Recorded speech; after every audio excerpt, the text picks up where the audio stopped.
अस्सलाम वालेकुम स्टूडेंट्स। आज हम स्टार्ट करेंगे FSc mathematics chapter number 3 integration का एक्सरसाइज 3.6 है। नीचे मैंने अपना व्हाट्सएप मोबाइल नंबर और ईमेल एड्रेस लिख दिया, साथ में अपनी वेबसाइट का एड्रेस भी लिख दिया है। अगर कोई प्रॉब्लम हो तो हम मुझसे कॉन्टैक्ट कर सकते हैं। जब आप मेरी ये वीडियोस देखें इनको लाइक और शेयर करें और साथ में चैनल को सब्सक्राइब करें। और सब्सक्राइब करने के साथ ही एक छोटी सी बेल का मोनोग्राम बना होगा, उसके ऊपर क्लिक लाजमी कर दें ताकि आपको नोटिफिकेशन मिलते रहें। आज हम स्टार्ट करेंगे क्वेश्चन नंबर 21। फंक्शन दिया गया इंटीग्रेट करने के लिए integral 0 to π/4 secant theta over sine theta plus cos theta into d theta. इसका थोड़ा सा मुश्किल है करना इंटीग्रेट, तो पहले हम इसको कन्वर्ट करेंगे, इस फंक्शन को थोड़ा सा इजी करेंगे, उसके बाद फिर हम इसको इंटीग्रेट कर सकते हैं। उसके लिए ये है कि हम जो डिनोमिनेटर आ रहा है हमारे पास उसको हम कॉस ऑफ थीटा से मल्टीप्लाई और डिवाइड कर देते हैं, सिर्फ डिनोमिनेटर को, न्यूमरेटर को नहीं करना हमने।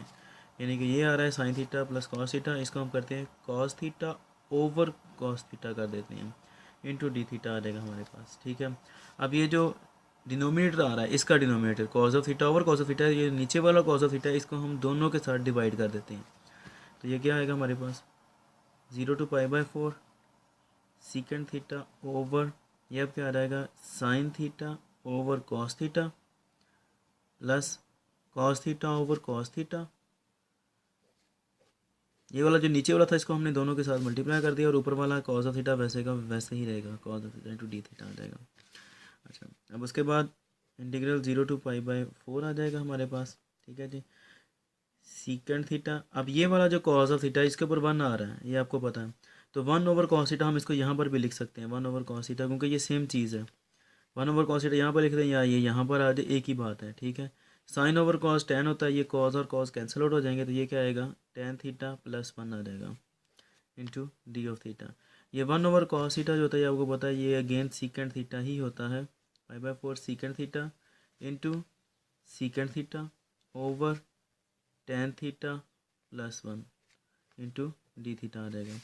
उसके बाद नेक्स्ट है जी 0 to π/4 सीकेंड थीटा क्या रहेगा secant square theta over 1 plus tan theta into d theta आ जाएगा। अब उसके बाद यहाँ पर हमारे पास ये फंक्शन आ रहा है नीचे और इसका आगे डेरिवेटिव ऊपर कंप्लीट हो रहा है, वो कैसे करके देख लें। क्या अगर हम सपोज कर लेते हैं कि ये हमारे पास फंक्शन है तो इसका ऊपर डेरिवेटिव कंप्लीट हो रहा है, ऐसे कर लें, या आप इसको कोई सब्स्टिट्यूशन मेथड लगा लें कि 1 प्लस टेन थीटा जो है हमारे पास वो क्या आएगा, कोई टी रख लेते हैं 1 प्लस टेन थीटा। ठीक है, अब आगे इसका डेरिवेटिव लेते हैं, D T is equal to secant theta का डेरिवेटिव क्या आता है, इसका तो जीरो आ जाएगा, इसका क्या आ जाएगा टेन थीटा का आता है secant square theta into d theta आ गया। ठीक है, अब ये हमारे पास लिमिट आ रही है, तो लिमिट भी साफ तरह की चेंज होनी है, तो ये क्या आएगा हमारे पास if t is equal to, sorry theta आ रहा है हमारे पास,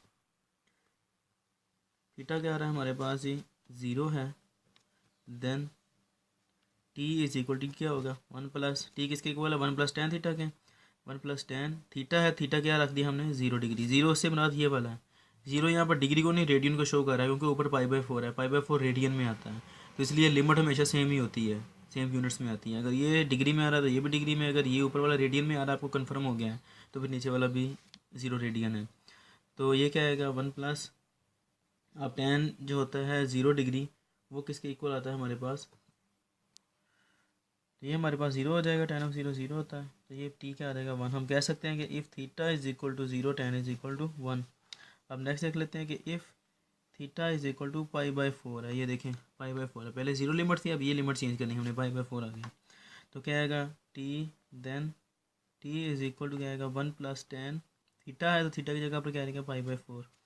अब टेन π/4 जो होता है वो 1 होता है, तो 1 प्लस 1 क्या आ जाएगा 2 आ जाएगा। हम कह सकते हैं कि T2 होगा, कब होगा T2 जब थीटा का होगा π/4, तो ये हमारे पास लिमिट्स आ जाती हैं।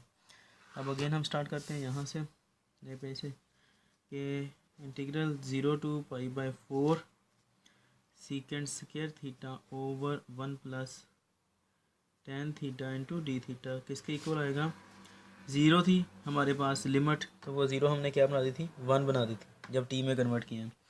इस तरह लिमिट अब π/4 है, ऊपर ये देखें π/4 है, तो ये हमने क्या कहा था कि जब थीटा π/4 होगा तो टी क्या आ जाएगा 2, तो ये 2 रख दीजिए यहाँ पे।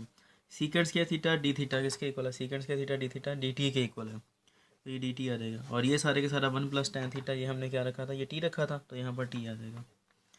ठीक हो गया जी। अब ये सिंपल है, क्या आ जाएगा नेचुरल लॉग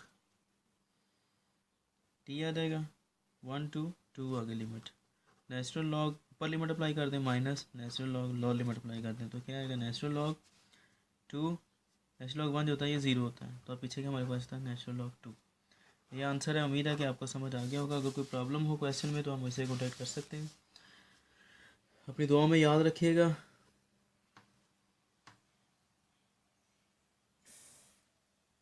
नेक्स्ट क्वेश्चन में आपसे मिलता हूँ।